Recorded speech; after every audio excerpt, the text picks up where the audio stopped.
the Happy Scientist podcast. Each episode is designed to make you more focused, more productive, and more satisfied in the lab.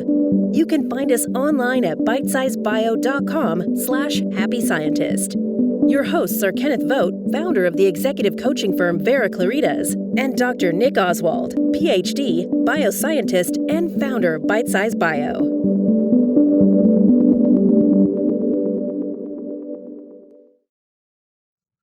Hello and welcome to the Happy Scientist podcast from Bitesize Bio. If you want to become a happier, healthier and more productive scientist, you are in the right place.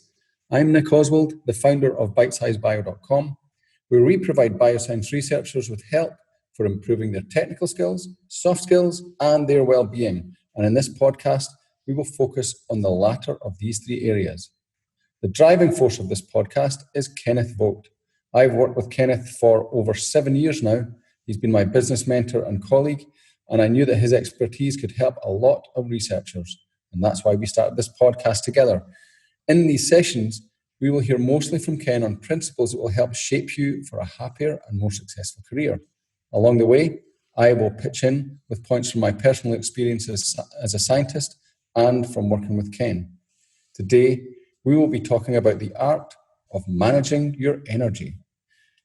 In episodes 1 to 9 of this podcast, we talked about the foundational principles of human needs, core mindsets and charisma factors, which we'll be referring to in all future episodes. So if you find this episode useful, please go back and listen to episodes 1 to 9 to get an understanding of these life-changing concepts. So let's go over to Ken. How are things today, Kenneth? Doing great. Full of energy today. Yep, we're going to talk about managing energy, and what's good about this is a lot of you are saying, I have energy. I'm full of energy. It's like, yes, exactly. That's why you need to learn how to manage energy, because you can waste a lot of energy and you can expend it for a little benefit, or you can really turn it to your advantage and it can multiply the accomplishments in the lab, in your career, and it can multiply how happy you are with the work that you're doing and the career that you've chosen for yourself. So I want to start off just with a definition of what is energy. Well, you can almost go with the physics professor's version of it, that energy is just the capacity to do work. That's it. And there's some characteristics about energy that are just as true in a physics lab as they are in human experience. So, energy is spent and it is recovered. Energy can't be destroyed, but it can be transformed. So, these are all characteristics of energy. And they're all going to sound familiar. This is what your experience with energy is. None of this is going to sound terribly surprising. But you may look at this and go, okay, great, I get that there's energy out there, and I know I have it, or in some cases I know where I'm lacking it. But the question then will be, why manage your energy? Well, the first answer to that question is managing your energy determines how productive you are. It will greatly impact how others view the quality of your work, and that matters. Managing energy also, though, is self-empowerment. That even if you don't have any authority at all in the workplace, you still have authority over you.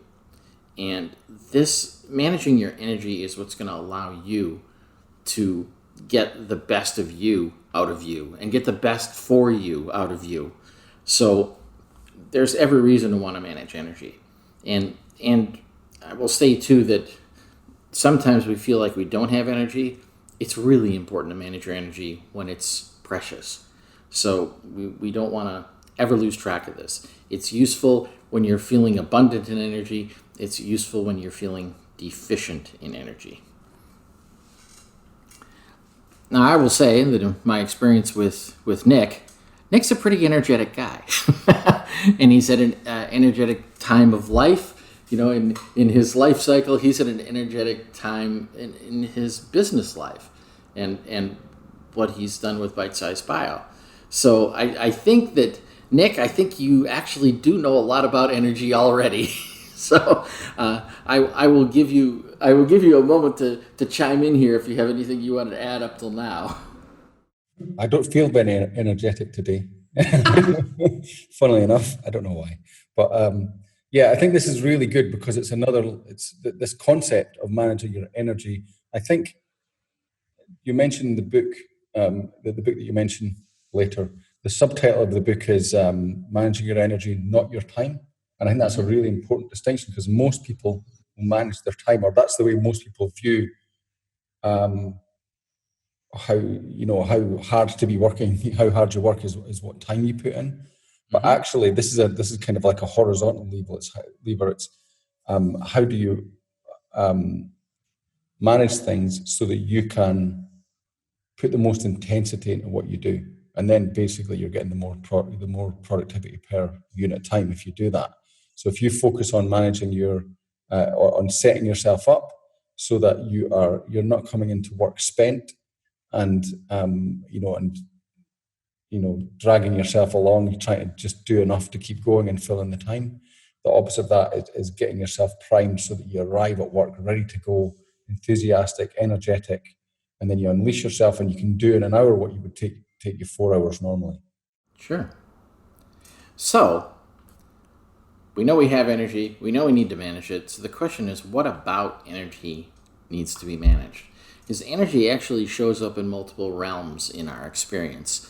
And some of them may be immediately obvious to you, and others you may think, I don't know, I hadn't thought of that. And others you may go, wait a minute, is that really? So let me make a case for each of these. First off, you have to manage your physical energy. And I think we all understand that. It's like, if you're drug out, if you haven't got enough sleep, or your nutrition hasn't been good, and so your body's not in great shape, you're not going to do well. You're not going to be able to think clearly. You're not going to be able to do the physical things that are necessary to do for your job. And I realize a lot of us are behind a desk or type, keyboard warriors, but it's amazing how being physically strong makes it easier to do even stuff like that. But some of us, some of you in the lab actually are doing some physical work too, and it matters that you're physically capable to do it. And so managing your physical energy and being prepared for that is a really good thing. As someone who's moved out of the lab, I can definitely say that working in the lab is a fairly physical job, even if it doesn't look like it. I've judged by the waistline after leaving. extra exercise after leaving. Oh, man. Well, there you go. And it's funny how if you're in physically better shape, everything is easier. And I found that out by accident when I was in earnest lifting weights and I was getting physically stronger. And then I realized little things were just easier. It was easier to get in and out of a chair. It was easier to take in a bag of groceries. So the same thing is true in what's going on in the lab. If you're physically fit, if you're in good shape there, if you manage your physical energy, then you will find that you can get more done and be clear. So that's one realm of energy. Another realm of energy is your emotional energy. And this is one where you may not automatically think of and say, well, this is work. I shouldn't have to worry about emotions. But the fact is, we are still dealing with other human beings. We have peers, and we have bosses, and we have subordinates. And some of you are dealing with students. And, emotions are a part of the game. And if you're not managing your emotional energy, it can get the better of you. When you're fully capable of a task, and yet you are emotionally not fit for the moment, you're going to have a hard time doing it. So managing that energy is critical too. And a lot of that just comes down to awareness, being aware that I'm in a bad mood, or I'm sad, or I'm whatever, so something's happened to me, or I'm too excited, I'm too distracted now by something else. So you gotta take note of those emotional states and manage that energy too. Now, the next realm, and this is one I think you'll all agree with automatically, is mental energy. There are times when you are at your peak. I'm in the zone right now. I can do this. And there are other times when you know you're not, where you know you're mentally foggy. And it might be just an individual circumstance, or it might be, you know what? This is what happens to me every 2:30 in the afternoon. 2:30 in the afternoon, I start to power down. So you need to manage that energy and be aware of it and know that, hey, this is not prime time for me. But you may find that, hey, first thing in the morning, that's when I get stuff done. Or you might find you're a late night person, and you know when things quiet down around here, that's when I really get productive. Well, recognizing how your mental energy comes into that matters. And then the fourth one, the one you might give me the most pushback about, and I'm going to use a charged word, but then I want to define it for you, is that you need to manage your spiritual energy. Like spiritual energy in the lab. What is he talking about? Well, here's what I'm talking about. You need to have a purpose to your life and a purpose to your career. You need to have a mission. That's what I'm talking about. It's the thing that drives you, the broader thing. See, this is a thing, doesn't have to do with your body. It doesn't have to do with your emotions. It doesn't have to do with your mind. This has to do with something bigger than all of them. And you have that. There is something about you that is bigger than all of these components. And there's energy there. And if you don't have any kind of mission, if you're just like, hey, I'm just here for the paycheck, or I just kind of backed into this, it's like, I don't exactly know I have this job. It was the first job where they said, yes, I could work here. You got to apply something here. You got to find a spiritual way, a purposeful way to approach your world too. I hear shuffling back there, Nick, so did you want to jump in there? I was just thinking about that. That can be quite a tough thing. I mean, as a scientist, it's that you generally go into science for a reason. Not everyone. I mean, I think some people kind of step into, kind of fall into it a bit, but most people go in because they want to make a difference. And so that's fine. But if you move through, as you move through your career, you find yourself in something that's not so obviously making a difference, or not so obviously advancing scientific research, then it's going to be a more personal reason, a personal mission, isn't it? That you're like just basically the mission to do the best, to make the best contribution you can, whatever that is. Right. I mean, you may have the mission, I want to be the one who cures cancer. Well, okay, great. Or it may be that your mission is a little more distributed than that. You may say, I want to help people. And I'm willing to help people any way I can.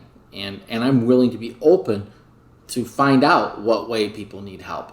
And it's like Nick was saying here a second ago, you might think, well, the task I'm working on isn't all that critical. Yes, but is it a component of something that's bigger than you? And that might be enough to drive you, to energize you.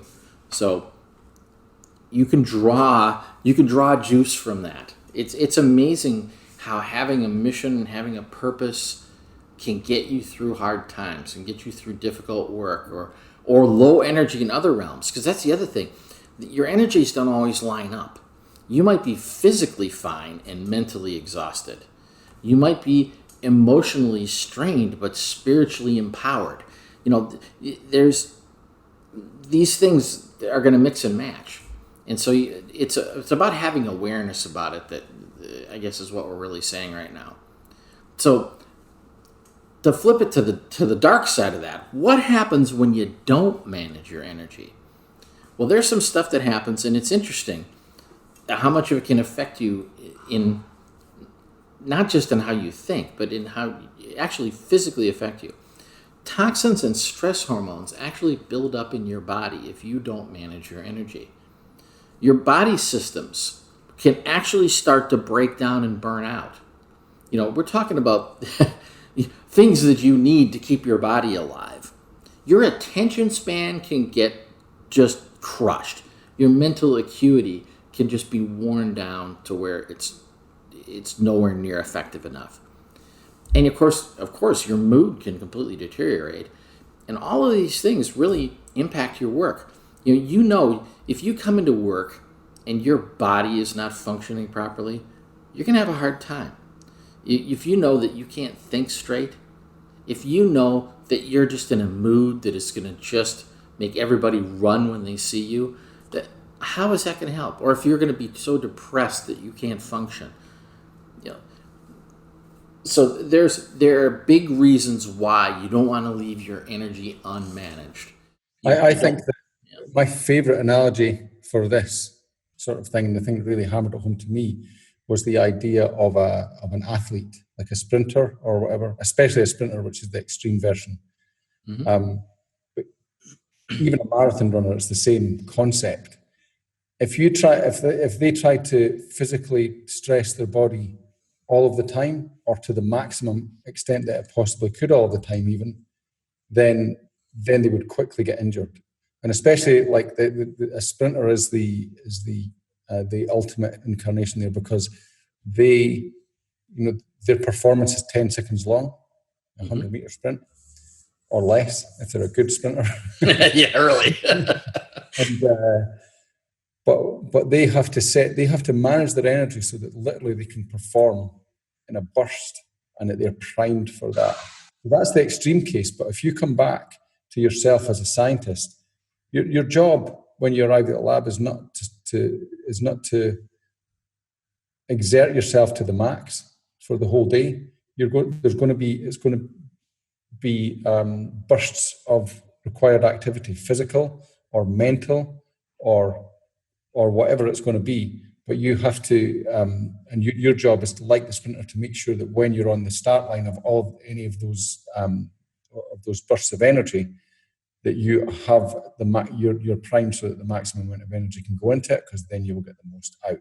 Compare that to someone who is like, an overtrained athlete, where you're just always burned out and you just don't feel like you have anything to put in. Then you can see why it's important to manage all of those energy realms, to make sure that you're ready to go when it's time for you to go. Right. So we've identified these realms. We're going to give you some ideas of things that you can do, things that you can actually apply then to get this done. Because you have to look at your own life and say, am I a sprinter? Am I a distance runner? Am I a marathoner? You're going to have to decide, what it is, and you'll develop your own training technique, as it were, for the kind of thing that you're doing. So if you think about it, you probably already understand how to build physical capacity. You know how to make yourself stronger. You go to the gym, you get on the elliptical machine and the Stairmaster, you lift weights, we know how to do that. Well, do that. I know you're looking at it and thinking, hey, I'm not a lumberjack for a living. I don't know if I need to be so physically fit. Yeah, you actually do. You actually do. You're having your body tuned up will make a big difference for the mental work that you're doing, and it will help you be on a more even keel emotionally, and it will be a support to your purpose in your life and in your career. So do that. Be concerned about your body. But if you think about that, and you already know, I know how this works. You go to the gym, you have a routine, you do it periodically, you do it in sets, you work hard, you work it to exhaustion and then rest. All that same stuff, you can apply the exact same thing to your emotional body, your mental body, your spiritual body. You can do the same things. And you don't have to think about it too hard before you start to realize, what do I need to do, like the gym, for my mind? Well, I need to read. I need to stay up on current events in my field. I need to talk to other people in my field who are also experts, and stay in touch with what's going on there. I need to keep exercising my mind. I need to stay curious. I need to keep looking for opportunities to put my mind to use, and not be looking for ways to get out of using your mind. Because we've all done that. We've it's easier to just sit on the couch than to go to the gym. But you get up and you go, or to go running. You don't just sit there and watch TV. You make the effort and you do it. Well, the same thing is true with your mind. Make an effort to energize your mind and make your mind stronger. The same thing happens emotionally. If you're constantly finding yourself moving into negative emotions, when I say negative emotions, I mean emotions that are getting outcomes that you don't like, that you don't want. I'm not telling anybody that they're wrong to feel the way they feel. But if you're finding it doesn't serve you to feel the way you feel, well, you need to do something about that. And whether that is to go so far as to get counseling or see a psychologist, at the far end. But on the closer end, sometimes it's a matter of I'm snapping at my wife. Man, first off, I need to go apologize. I need to clear that, and I need to then say, okay, why am I being like this? Why am I feeling this way? Maybe I just need a moment. Maybe I just need a hug. But maybe I need to go play with the kids for a minute. And just not think about some other things. So so pay attention to your emotional states and your emotional energy, and do the same things. Well, what are positive things that I can do? Laugh. Laughing is great therapy. It's just a wonderful thing. If you can laugh with people, you'll connect to them more. And you'll feel better about yourself. Laugh with the people you work with. Laugh with your family. Laugh with your friends. Read things and watch things that make you laugh. I really sometimes think, man, I have so much reading to do. The last thing I want to do is read for pleasure. For crying out loud, read for pleasure. It's a different emotional experience. And sometimes you want to, dig into that just really meaty novel, and other times it's I just need some light reading. I just want to read a short story, and I'm done in 20 minutes, and I don't have to dig into this. Not saying you got to be reading War and Peace all the time, but round yourself out so that again that will strengthen you emotionally. And then when it comes to this idea of your spiritual energy, if you're not clear on what your purpose is in life, take the time to figure that out. Do some self-inventory. Think about what is it I really want to accomplish. What do I want to do with my life and my career? What do I want to leave behind after I'm done? What impacts do I want to make? What people do I want to help? How do I want to change the world? And I know sometimes we look at that and go, oh, change the world. How arrogant is that? I mean, come on, change the world, really? Yes, you are changing the world right now. You're leaving a carbon footprint, and you're consuming things, and you're creating things. And so, don't kid yourself. You are already impacting the world. Just be a little more mindful about it, and have it be more chosen, not just something that happens by accident. So, that's the idea behind this of building your own capacity in each of these realms, this of physical, emotional, mental, and spiritual energy. Another thing you can do that will help you with that is to develop habits and rituals that solve specific problems. So if you find yourself being drained of energy somewhere, figure out, is there a way around that? What is draining my energy here? And what can I do about that? Pardon me. What can I do to bolster myself in that arena? So, something that I learned, I sit in a chair a lot, just the nature of my job, and my back was starting to bother me. And I realized I needed a better chair. Silly thing. And at the beginning, I was like, come on, I've been doing this for all my life. I'm 58 years old now, but this has not bothered me most of my life. But the last couple of years, I realized, no, I'm going to have to have a better chair to keep doing what I'm doing. So, I take that step. I don't look at this and go, well, I never needed this before. I shouldn't have to now. You're like, well, things change. And so you go with it and you do something about it. So look for solutions to that. If you pay attention to where your energy is low, you're just taking note of it often, that it'll become obvious. Well, I know what I should do here. I should stop skipping lunch. This happens every time I skip lunch. That I hit the wall. Okay, well, now you know. So now you know, okay, I need a new habit, that I stop and I have lunch. So start looking for those things. And, I can give you a laundry list of stuff here, that steps you can take. And I'm going to give you some things, some ideas. But at the end of the day, you're going to have to figure this out for yourself. You're going to have to engage with your own life. And I will tell you, if you get in the habit of doing this, you're going to find it's actually not very hard. Stuff becomes obvious.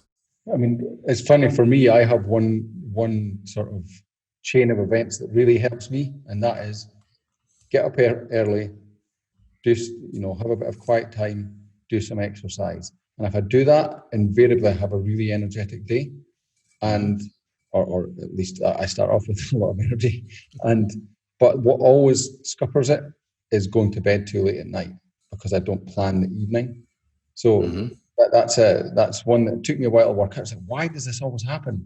It's nothing to do with the morning. It's everything to do with the evening. So that's where. That's great.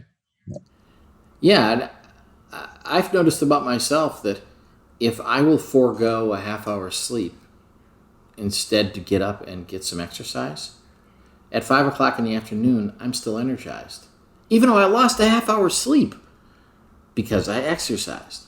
And I've tested this out over and over again, because I so wanted it to not be true. I wanted that sleep. I wanted to find out, no, it's absolutely essential that I sleep. It's like, no, it was actually more essential that I got a little exercise.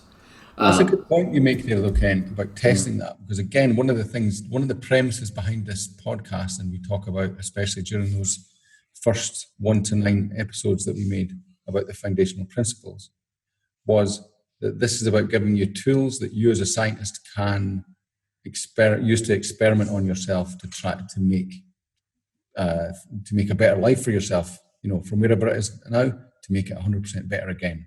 And so, this is just one of these, another way to look at things and try some stuff out. Write it down in a notepad if you want, in a lab note about yourself. But this is just things to play with. Yeah, and everybody's going to have a different mix. So some of us need more sleep than others. Some of us have to be far more careful about our diet than others. Some of us need to be in less stressful circumstances than others. Some of us need more quiet than others. Some of us need more activity than others. So, find out what works for you, and understand. I mean, there's some limits on this. Obviously, we're all human, and as humans, we have a certain range of things that we need. But where you land in the range is really up to you, and no one can tell you that. I can't tell you that. Nick can't tell you that. You have to find out for yourself and find out what really works for you. I've found there are some foods I cannot eat, and if I eat them, I pay a huge price. And as far as energy goes, I mean, it just sucks the physical energy out of me, which ultimately sucks some mental energy out of me, and then causes some some emotional strain, and so it's really bad. And it doesn't matter what it is I can't eat. I won't tell you, hey, you shouldn't eat this, it's terrible. It's like, it's terrible for me. But on the other hand, I eat some stuff that you might not want to eat. And I like it, and it works for me. So I can do that. But, you need to find that out for yourself too. Now, one thing we know for sure, that nobody does well just living on junk food and fast food. You got to get some actual nutrition in there. So, make an effort. Your mother was right. Eat your vegetables. Another thing to think about is breathe. Now, this sounds crazy, but so many people are actually developing physical problems because they aren't breathing. They're holding their breath all the time. And if you find yourself doing that when you're under strain, that, hey, I'm holding my breath. Take note of that. Take a deep breath, and breathe. And of course, there's other ways to make sure you take deep breaths, like going and running or cycling or something like that. Engage your breath. It's a fundamental part of your body. It affects the whole apparatus, and it affects you physically, it affects you mentally, it affects you emotionally, it'll affect you spiritually. Drink enough water. I know everybody said that, and within reason, and try to make it clean, but hydrate. Get proper liquid into you. And we all know there are some improper liquids, at least in large quantities. So, know yourself. Know what you can and can't do, and know where your limits are, and pay attention to that. I've already mentioned, get some exercise, and do it for a purpose, to get yourself strong and get yourself flexible. You don't just go to the gym so you can check the box. Go to the gym so that you can actually get some value out of it. So I've noticed that there's some people at the gym, I've watched them, and I go in there and they're just sitting there. They're just sitting at a weight machine. And they're not doing anything. I'm like, why are you here? They're telling themselves they're going to the gym, but they're not actually getting any benefit from it. So make sure you get some benefit. Another one, sleep. Now, this is a phrase I want you to hear. Sleep well. I'm not telling you how much sleep to get, because honestly, that differs from person to person. I know for certain Nick gets less sleep than me, but I believe he gets enough sleep. I will say, though, that when I sleep, man, I sleep. And I know some people is like, oh man, I wish I could sleep. I wish I could turn off the chatter in my head and the worry and the anxiety and stop waking up in the middle of the night. And well, there are some things you can do about that. So pretty simple things. You can't go to a doctor for that, but or you can just go to the supplement store and get things for that. You can meditate. You can do some things to wind down at the end of the day. If you just finished watching that slasher movie and now you're going to go straight to bed, you're not going to sleep. So you got to wind down. You got to get away from the screens at the end of the day and give yourself a chance to actually get some sleep. And it really matters that you sleep well. You'll start to get psychotic without enough sleep. So, it's not just physical. It goes way beyond that. Something that Nick mentioned earlier, try to get into bed earlier and to get up earlier.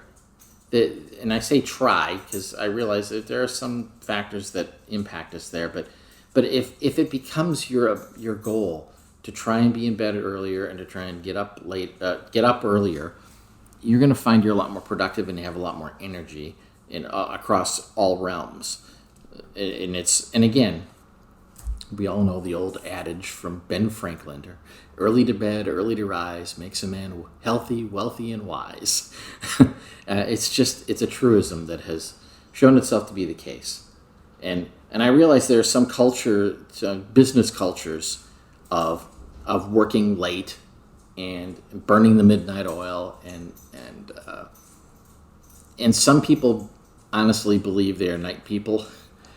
I have to tell you, I question that. I question that's true, because you can look at study after study about this, and most people don't do well with that. They've talked themselves into it. They think they're night people because they're having trouble getting up in the morning. But the problem is they're not going to bed early enough, and they're not eating well, and they're not getting any exercise, and they're living a stressed out life. So they're just totally screwing up their whole energy scheme.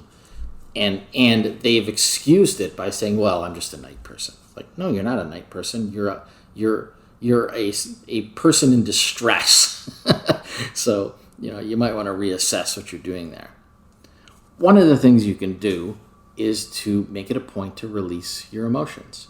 And when I say release, that doesn't mean that whenever you get upset, then you get to yell at everybody, or you get to hit people that make you mad. It's not like that. But if you just keep stuffing stuff back down inside, emotionally, it takes tremendous energy to do that, and that starts to spill up over into the other energy realms, and it's going to take a toll on your body. It's going to take a toll on your mind. And you're not going to accomplish your objectives in life, your mission in life, if you're constantly having to fight with emotions. And there's nothing wrong with feeling sad sometimes. I mean, we've been living in this culture that's telling us we're supposed to be happy all the time. No, sadness is an appropriate reaction to certain circumstances.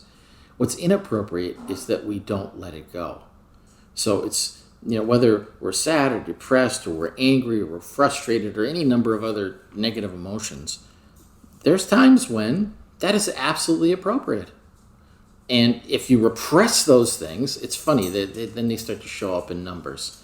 So be able to be those things and learn how to be those things. This is a matter of just emotional maturity. We learn how to function as an adult and how do you get mad without throwing a 2-year-old temper tantrum?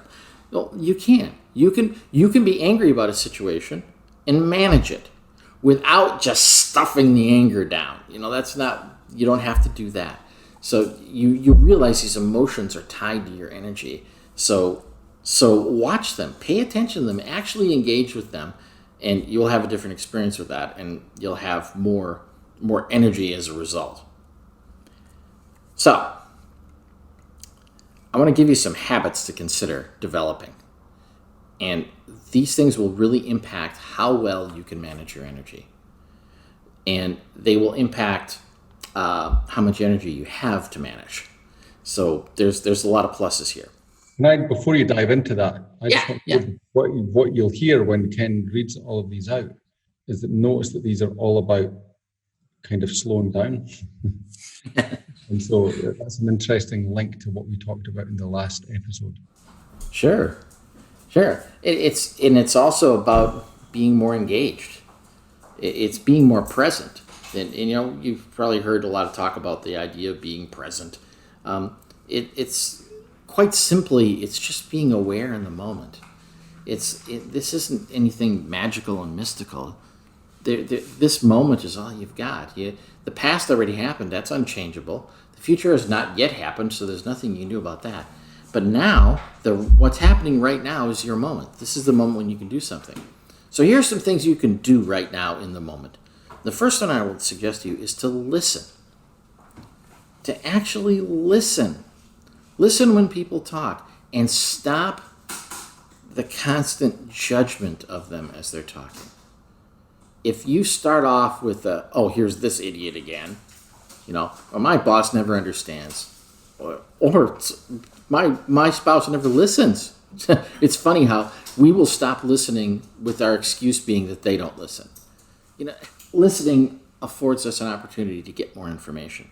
It affords us an opportunity to make more connection with people. We will find it is then easier to do certain other things that I'm about to recommend. One is to have more empathy, and that is to care more about how other people are experiencing things. Because sometimes we look at it, and we're arguing about it in our heads, that they shouldn't see it that way. It doesn't matter how they should see it. How they're seeing it is how they see it, and will we bother to care about how they're experiencing things?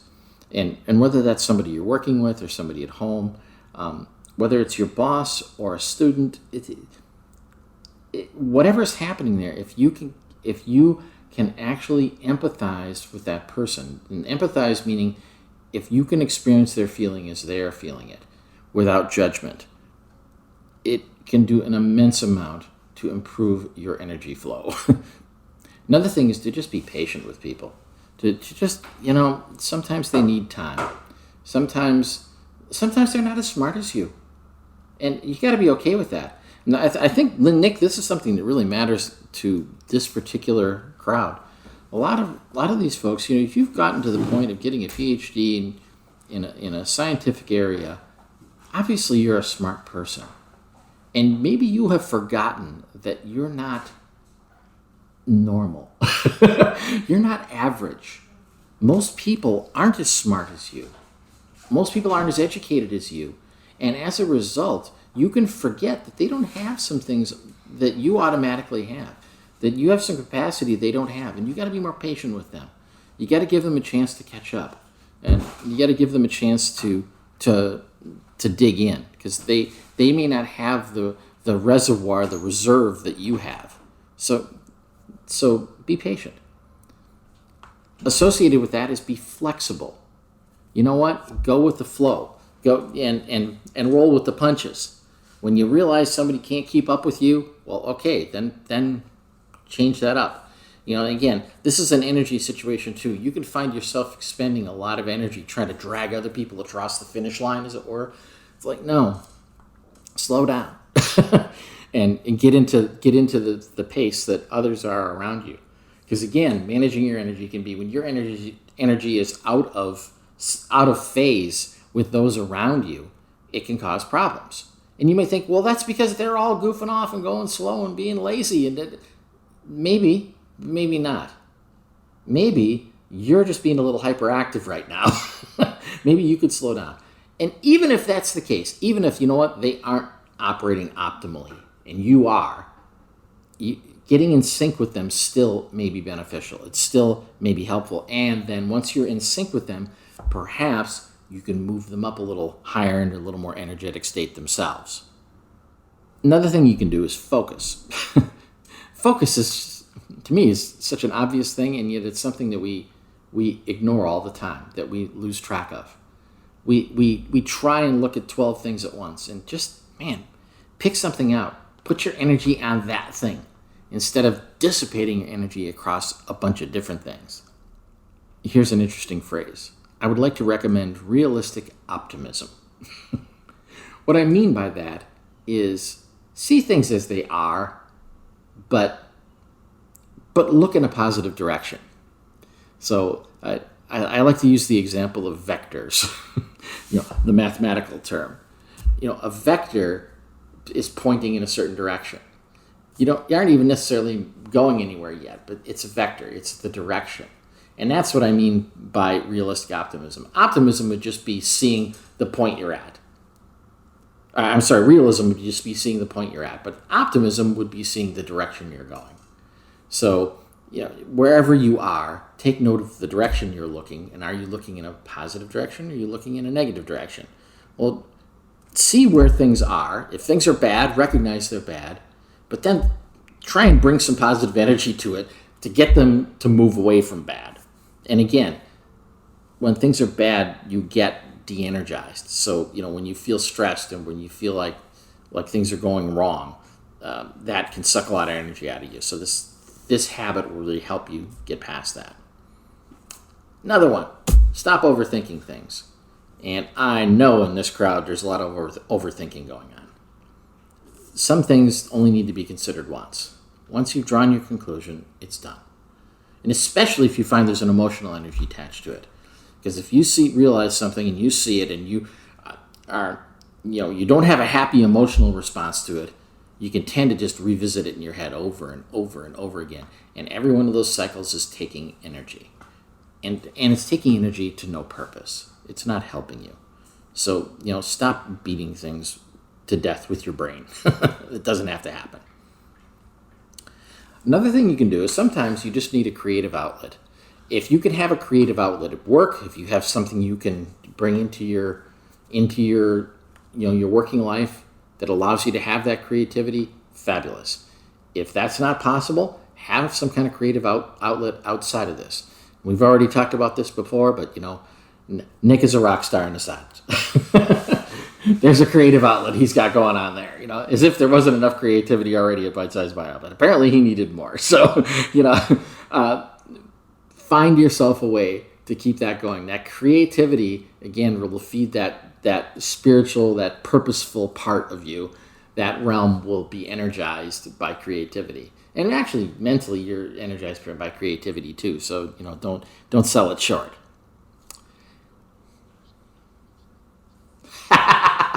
True enough. No, I'm just slightly jealous. I have my own little project going on in that realm. So perhaps we'll hear about that in the future. Another thing you can do, just a good habit, is preparation. Prepare for things. It takes a lot less energy to do something you're prepared for than to just jump in there and wing it. And sometimes we're winging it because we're lazy about it. We're thinking, yeah, I can handle it. Maybe you can. Maybe you have enough excess energy that you can handle it. But it's still energy that you've used wastefully. And if sometimes you think, I have energy to burn, you do not. If you have energy to burn, it could be put to further purposeful use. It's so much better for you if you do. So, prepare for things and you'll find that you'll use less energy. And finally, I will suggest to you visualization. that is picture how things will be. See the task in front of you accomplished. See the outcome completed. And I will add this proviso because this is something that matters a lot to Nick. I'm not saying that you should see a certain outcome from your scientific endeavors, because as we know, science should be about discovery, not about driving toward a particular endpoint. But if you can see discovery as your outcome, you can visualize that. That's perfectly fine. And this builds energy in all kinds of areas for you, because there's a bunch of little things that get resolved in that visualization. If you have to deal with those in the moment later, it just gets harder and harder, because it's like, man, everything is unclear at all times. Whereas if you've visualized it up front, you actually you've already got a picture painted, and now you're just coloring it in, and it becomes clear. And and sometimes that picture changes, obviously, but if you had nothing to start with, you'll find it takes a lot more energy to keep trudging forward. So like I said, a laundry list of things you can do, habits you can develop, progressive steps you can take to manage your energy. And pay attention to that. And cut yourself some slack when your energy is low. And recognize that it's okay for energy to ebb as well as flow. That's normal. It's natural. It's human. And you get to be human. There's nothing about this where you have to become a machine, an automaton, a robot. I grant you that science can be very structured and mathematical, but it isn't without creativity, and it isn't without the human touch. In fact, it's humans that make science the interesting thing that it is. So, anything you'd like to add there, Nick? No, I think that just, well, yes, I think that that list of habits, I think we should put that list of habits in the show notes, and perhaps the steps as well. Mm-hmm. They're all things you've heard before, probably, but they're one of those, if you apply them in the context of what we've been talking about in the last two episodes, managing your energy and slowing down, I think that it's one of those lists that you read and you're not the same person afterwards. And I think that, again, it's one of those things where if you look through these lists of habits and steps that you can do to slow down and manage your energy better, then there are some easy things that you can pick up, and it'll be different for every person who reads it. Yeah. So I think that's a really important list of things to paste on top of those two concepts of slowing down and managing your energy. Right. And if this concept of managing your energy rather than your time really rings your chime, we can recommend a book called The Power of Full Engagement by Jim Loehr and Tony Schwartz. It's an excellent read. It will really change your outlook on what you should be managing in your day-to-day working life, because all of us have been told that time management is the thing. But they've turned it on its ear, and it's really an interesting book.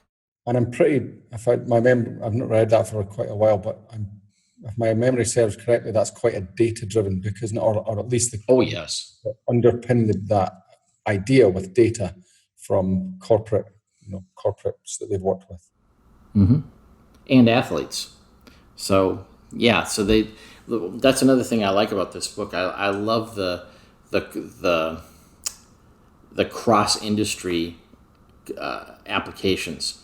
There's so much we can learn by looking at structures that are completely different than us. When all you do is live in your own little ivory tower and you think you know everything, there are best practices out there that have been learned in other places that are just so useful. Yeah, and in a way, this is what we're trying to do, is bring some of this into science, because science is an interesting place, especially academia, because it's not, the way that people are appointed and set up and stuff like that, it's different from corporate, which doesn't mean that, it means that it's better in some ways, it means it's worse in some ways, and in some ways it suffers from the same things as corporate structures do. And so we're just trying to bring some of these sort of breaths of new ideas in here to hopefully change things for the better, or give you the tools to change things for the better for yourself and the people around you. Well, there we go. So, Nick, where should they go and look for some more information that can help them with this? That was a nice segue, Ken. Thanks. So if you want to see the show notes for today's episode, which will include those two lists of progressive steps to take and habits to develop to manage your energy and to help you slow down. And it'll also include a link to The Power of Full Engagement, the book that Ken just mentioned. You can go to bitesizebio.com/The Happy Scientist and find this episode, which is number 12, and it'll be in there. If you've enjoyed this and you haven't done so already, please do two things. Go back and listen to episodes 1 to 9, in which we go over the fundamental concepts that are behind all of this stuff that Ken is talking about. And those are the principles of human needs, core mindsets, and charisma factors. And that's packed with stuff that will really help you if you're finding this useful. It gives you a lot of structure that you can use to experiment with. And finally, if you want to look at this in all sorts of different directions and discuss and we'll look at the other things that we have to offer, please go to our Facebook page, which is facebook.com/The Happy Scientist Club, all one word, and see what is in there. So again, thanks for another great injection of ideas and just inspiration, Ken. Another great episode. Yeah, it's great to talk to you about it. Okay, thanks. So we'll see you all next time. All right, bye now.